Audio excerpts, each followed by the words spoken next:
যত বিতর্ক কিন্তু মহাকুম্ভে যাওয়ার জন্য ভিড় এবং নয়াদিল্লি স্টেশনে কয়েকজন অসুস্থ হয়ে পড়েছেন।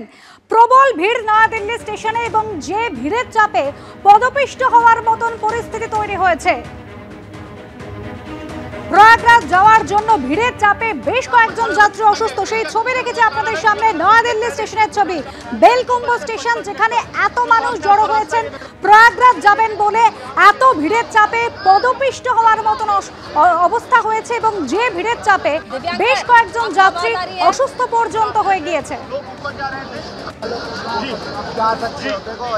जी जी दिखाइए दिखाइए। ये जो रास्ता है ये ऊपर जाता है प्लेटफॉर्म नंबर 16, 14, 15 और अलग अलग प्लेटफॉर्म पर जाता है। तो इस जगह पर काफी ज्यादा जो भीड़ है वो हो जाती है और जिसके बाद जो भगदड़ जैसी स्थिति है वो हो जाती है और जिसके बाद बड़ी संख्या में जो एम्बुलेंस है वो आपको यहाँ पर नजर आएगी। पूरा प्लेटफॉर्म जो है उसे खाली करा दिया गया है। लगातार अगर आपको हम एम्बुलेंस की तस्वीरें दिखाएं तो गिनती करते आप देखिए 1, 2, 3, 4, 5, 6, 7, 8, 9, 10 से भी ज्यादा एम्बुलेंस जो है वो आपको यहाँ पर नजर आएंगे और जो लोग हैं जो परेशान हुए हैं वो आपको यहाँ पर खड़े हुए नजर आएंगे। इन्हीं से बात कर लेते हैं कि क्या क्या दिक्कत हुई, क्या क्या परेशानी हुई। तो ये जो लोग हैं जिन्हें चोटें आई हैं उन्हें फिलहाल एम्बुलेंस में बैठा। अगर कोई बात करने की स्थिति में दिव्यांग দেখতে পাচ্ছেন নয়াদিল্লির সেই বেলকুম স্টেশনের ছবি রেখেছে আপনাদের সামনে। দুটি ট্রেন দেরিতে এসেছিল, যার ফলে এক প্ল্যাটফর্ম থেকে অন্য প্ল্যাটফর্মের দিকে যাচ্ছিলেন যাত্রীরা। এত সংখ্যক মানুষ সেই প্ল্যাটফর্মে জড়ো হয়েছেন, এত সংখ্যক মানুষ প্রয়াগরাজে যাচ্ছিলেন। ভিড় এত উপচে পড়া ভিড় এবং যে ভিড়ের চাপে কিন্তু বেশ কয়েকজন মানুষ অসুস্থ হয়ে পড়েন। यहाँ पर जो तस्वीरें हैं वो आपको हम दिखा रहे हैं कि ये परिवार के लोग हैं वो इनसे हमने कुछ देर पहले बात की। इनको काफी ज्यादा चोटें हैं। इनके परिवार के जो सदस्य हैं उन्हें स्टेशन के बाहर एम्बुलेंस के जरिए हॉस्पिटल भी ले जाया गया। अब इन लोगों ठीक है। वरुण जैन নয়াদিল্লি স্টেশনের ছবি রেখেছে আপনাদের সামনে। ভিড়ের চাপে পদপিষ্ট হওয়ার মতন ঘটনা ঘটেছে, পদপিষ্ট হওয়ার মতন পরিস্থিতি তৈরি হয়েছে। প্রয়াগরাজ যাচ্ছিলেন এবং যে কারণে নয়াদিল্লি স্টেশনে অসংখ্য মানুষ জড়ো হয়েছিলেন। আর সেই সময় দুটি ট্রেন দেরিতে এসেছে, যার ফলে এক প্ল্যাটফর্ম থেকে অন্য প্ল্যাটফর্মে যাওয়ার সময় পদপিষ্ট হওয়ার মতন পরিস্থিতি তৈরি হয়েছে। কয়েকজন অসুস্থ হয়ে পড়েছেন খবর পাওয়া যাচ্ছে। মহাকুম্ভে যাওয়ার জন্য প্রবল ভিড় এবং যে ভিড়ে নয়াদিল্লি স্টেশনে পদপিষ্ট হওয়ার মতন পরিস্থিতি। একের পর এক বিতর্ক কিন্তু মহাকুম্ভতে। কখনো পদপিষ্ট হওয়ার ঘটনা ঘটেছে খোদ কুম্ভতে, বেশ কয়েকবার তাঁবুতে আগুন লেগে গিয়েছে। আর এবার নয়াদিল্লি স্টেশনে বেশ কয়েকজন অসুস্থ হয়ে পড়েছেন, যাত্রীদের মধ্যে ধাক্কাধাক্কি পড়ে যায়, যার ফলে বেশ কয়েকজন অসুস্থ। অরিত্রিক ভট্টাচার্য আমাদের প্রতিনিধি আরো বেশি করে জানাবেন। অরিত্রিক, কি অবস্থা হয়েছিল নয়াদিল্লি স্টেশনে যখন বহু মানুষ তারা জড়ো হয়েছিলেন, পদপিষ্ট হওয়ার মতন পরিস্থিতি হয়?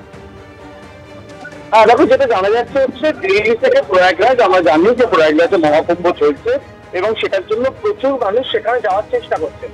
দিল্লি থেকে আজকে সন্ধ্যাবেলা দুটি ট্রেন সেটি ক্যান্সেল হয়েছে প্রয়াগরাজের জন্য, কারণ সেখানে প্রয়াগরাজ স্টেশনে যে যতগুলো স্পেশাল ট্রেন দেওয়া হয়েছে ততগুলো স্পেশাল ট্রেন প্রয়াগরাজের যে কয়েকটি স্টেশন রয়েছে আশেপাশে সেখানে নেওয়ার মতন ধারণ ক্ষমতা ছিল না বলে দুটি ট্রেনকে ক্যান্সেল করতে বাধ্য হয় রেল কর্তৃপক্ষ।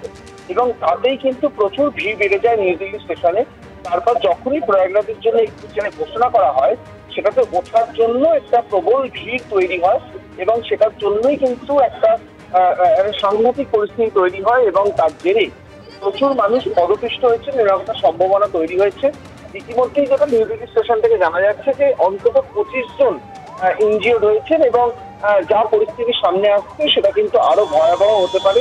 কিছুক্ষণ আগের ঘটনা, আরো কিছুক্ষণ বিশদে জানা যাবে যে কত মানুষের ক্ষতি হলো বা কতজন আহত হলেন বা আরো বেশিভাবে প্রভাবিত হলেন। কিন্তু যেটা জানা যাচ্ছে যে এই সন্ধ্যাবেলার মধ্যেই কিন্তু আজকে বিকেল 5টা থেকে এই রাত 10টা পর্যন্ত প্রয়াগরাজে যতগুলো ট্রেন রয়েছে তাতে প্রায় 5000 জন মানুষ চেষ্টা করছিলেন দিল্লি থেকে প্রয়াগরাজের দিকে যাওয়ার। কিন্তু দুটি ট্রেন ক্যান্সেল হওয়ার ফলে বাকি যে ট্রেনগুলো ছিল সেই ট্রেনগুলোর ওপর এই গোটা যে পুণ্যার্থী যারা যেতে চাইছিলেন তাদের ভিড়টা কিন্তু উপচে পড়ে এবং একটি ট্রেন ঘোষণা হওয়ার পরে সবাই সেটাতে ওঠার চেষ্টা করেন এবং তার জন্য যে হুড়োহুড়ি তৈরি হয় তাতেই কিন্তু নিউ দিল্লি রেলওয়ে স্টেশনে একটা বড় সমস্যা তৈরি হয় এবং সেই সমস্যার জেরে অনেকেই পদপিষ্ট হয়েছেন, এরকম একটা সম্ভাবনা উঠে আসছে। এবং যে ছবিগুলো এই মুহূর্তে সামনে আসছে তারা বোঝা যাচ্ছে যে পরিস্থিতি অত্যন্ত ভয়াবহ হয়ে উঠেছিল এই সময়। এই মুহূর্তে তাদের মধ্যে কতজন আহত হয়েছেন, তাদেরকে স্থানীয় হাসপাতালে ভর্তি করার যে প্রচেষ্টা সেগুলো চলছে, এবং তারা কি অবস্থায় রয়েছে, তাদের মধ্যে কজন গুরুতর, কজনের অত্যন্ত অরিত্রিক সঙ্গে থাকো।